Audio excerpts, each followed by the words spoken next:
Peggy 18.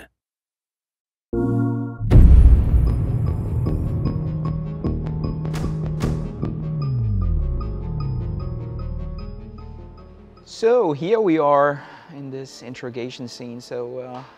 It's important to know that this is a scene that you may see or totally miss depending on how you played the previous scene. And for me, this was the longest series of options. Obviously, there's so many dialogue choices, so that we would record them in sequence, depending on what the player would choose. Yeah, and I remember it was one of the very first scenes that we shot, right? We shot hostage first, right?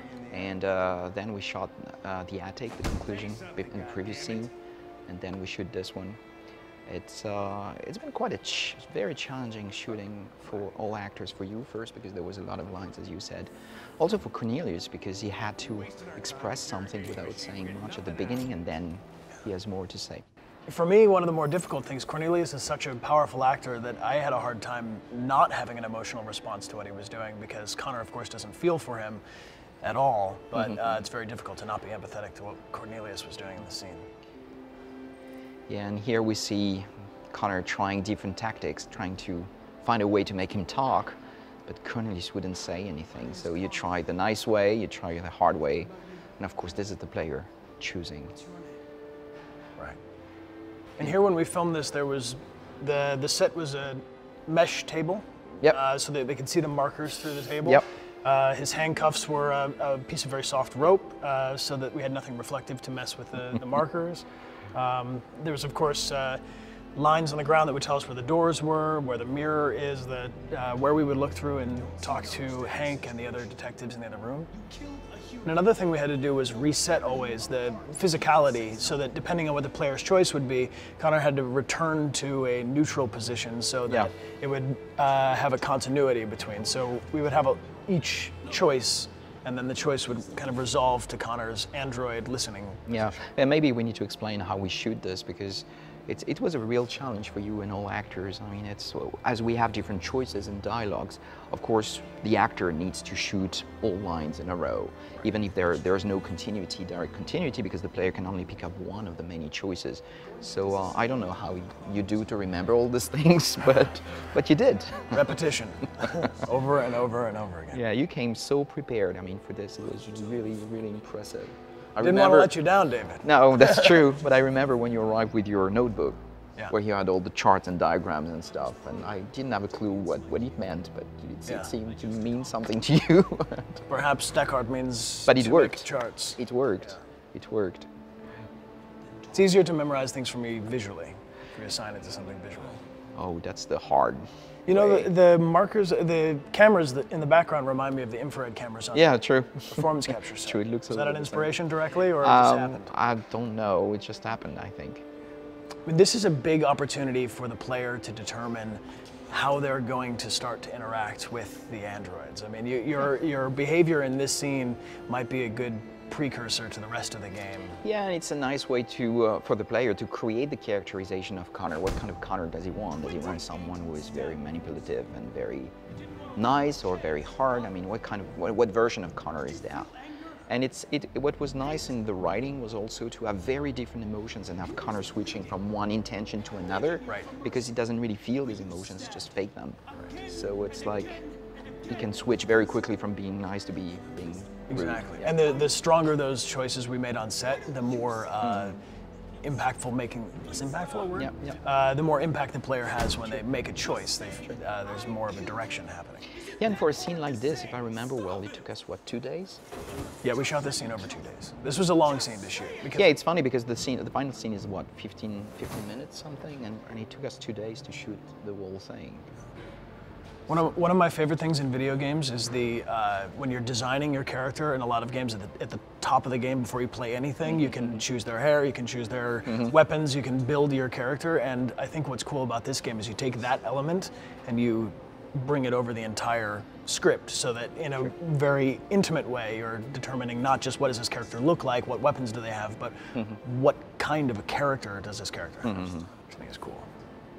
So regarding cinematography, we worked quite closely to the characters, and as the tension grows, we get closer and closer. It was nice to play with the mirrors, the mirror in the back. Yeah, the amount of detail is incredible. I mean, this blew me away. I saw a screenshot of Cornelius's character that they released, and I mean, the facial animation team did an amazing job. It's very cool. Yeah, they did. This android doesn't even have a name because his owner didn't see a person in him and just treated him as an object. One of the many challenges that I have as a writer is really to write characters that will be consistent in their characterization while offering options to the player to play with the characterization and give their own version of Connor. And that's a fascinating part of the work, but it's also a very challenging one. You don't want to offer any option that would break the characterization of a character, but at the same time you need to offer enough options to the player so he feels that he can really contribute to the story. Well, that's what I was doing with mapping it out, so that you know, traditionally you have a beginning, a middle, and an end, so that you know, even if you film out of order, where the character is in their own journey. But here we have no control over how the player chooses to express Connor. So the way I imagined it was layers in Photoshop, layers, or in transparencies on an old school overhead, so that in one scene, if he's this color Connor, and in the next scene, he's this color Connor, that as the light shines through it, depending on how you've played, you might end up with a most green Connor or a most red Connor. So I felt that was very useful to you because we need to explain that we didn't shoot in chronological order. Not at all. Scenes, so we had to jump a little bit for production reasons. Right. For example, if I remember well, all the scenes with Clancy Brown were shot in a row. Right. So we had to play with chronology a little bit, and it's true that for a character like Connor, who evolves a lot and has a real arc, it was very useful to know where we were in the arc. So I felt this part of your work was very, very useful. Cool, good. I'm glad. Yeah, this scene in particular was quite complex to write and to shoot. Yeah. I think it was a real challenge for both actors. Well, and this is where Connor is using most of his protocol to deal with the different tactics that he might choose, because, you know, of course we have the investigation and looking for clues. The staying on the mission element is present in all of the scenes, but in this scene we get to really go into the minutiae of the interpersonal skills that would be programmed into him. So this part was a nightmare to shoot because we had all actors on set at the same time because they were all interacting together. Right. So we had 5 in a small environment and with a lot of contacts and Cornelius trying to fight and defend himself.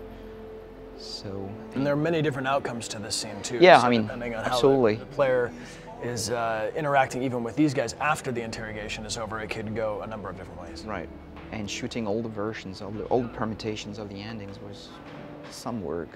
Yeah. I don't think there is a good ending or a bad ending to this. It's like the rest of the game. There are just different versions of the scene telling you different things. Right. And I think this is one of the earliest opportunities in the game for the player to be rewarded for their empathetic tendencies. I don't know if we can include that. Absolutely. But it's a bit of a foreshadowing of the kinds of decisions you're going to have to make with Connor the rest of the game. Absolutely. I remember during the playtest, we were filming the face of the people playing it as they were playing.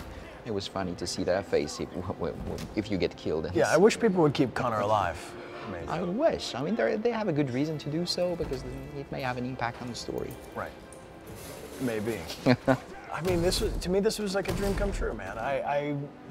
Before we even met for the very first audition a long, long, long time ago, I was thinking for myself, what kind of work do I really want to do? And when I imagined performance capture and the work of Andy Serkis and other actors like him, this was something that I sort of dreamed might happen. And then when the audition came through, and then it just so happened to also be set in Detroit, which was personally very cool to me. I don't know if somebody else designed this moment, but I feel very much like this project was meant to be for the two of us to cross paths. Yeah. From my perspective, you know that you had the right cast when you can't imagine any other actor in the part. And for me, Connor, you are Connor, and I can't imagine anyone else playing this part. So I think it was very good cast. For the players.